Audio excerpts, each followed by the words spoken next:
I'm Scott Nagatani.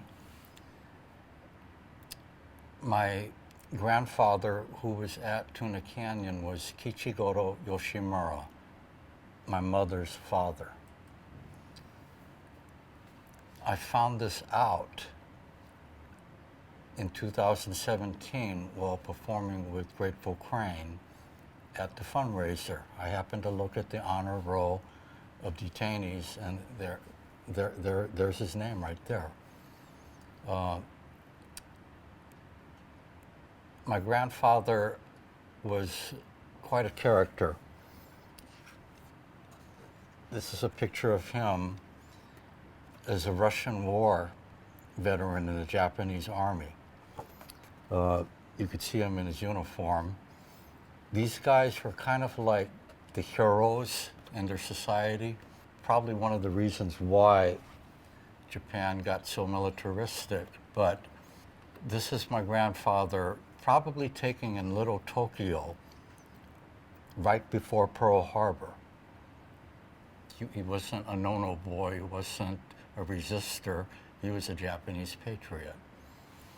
One of the things that he told that I had heard stories was that he forbade any of his sons to join the U.S. Army. This is when he was incarcerated in Santa Fe. He just told them, you're not going to fight for the United States. He was fairly bitter. He went back to Japan after the war, passed away there. I've always been very interested in him. He died a year before I was born, but I heard these stories about him. Also, I read the diary. Who was that written by? There's a diary of a Tuna Canyon detainee. In my discussions with him, he told me that my grandfather was mentioned a couple times in this diary. So I read the whole thing looking for his name, and I found references to my grandfather and one of his buddies singing for the detainees.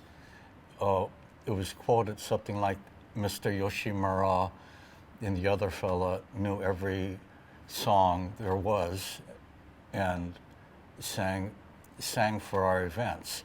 Then they would also sing at departures for people at Tuna Canyon.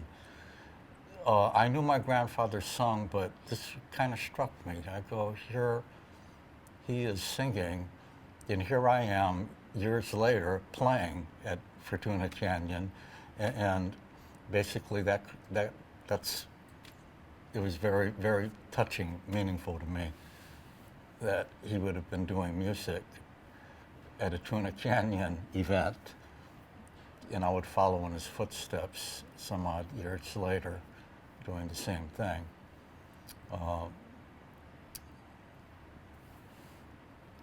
That's pretty much the gist of my story.